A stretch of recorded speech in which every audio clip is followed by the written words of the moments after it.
আপনার আপনার কাছে এবারে বিপিএলে কোন দলটা সব থেকে ফেভারিট মনে হয়? বরিশাল, রংপুর এই দুইটা টিম বেশি ফেভারিট আমার কাছে মনে হয়। তারপরে আর বাদবাকি যে 5টা টিম আছে তারাও ফাইট করবে, নো ডাউট। আসলে টি-20 ফরম্যাটের খেলা তো এনিবডিজ গেম।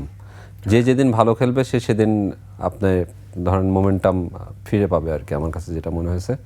মাঠের এডুকেশনটা ভেরি ইম্পর্টেন্ট।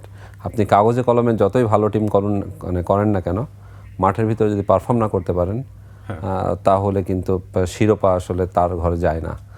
অনেক দেখেছি আমরা, গত বছর তো কুমিল্লা ভিক্টোরিয়ান্স ছিল, তারাও কিন্তু কাগজে কলমে চ্যাম্পিয়ন ফাইট টিম ছিল, কিন্তু লাস্টে আমরা দেখলাম বরিশালকে চ্যাম্পিয়ন হতে।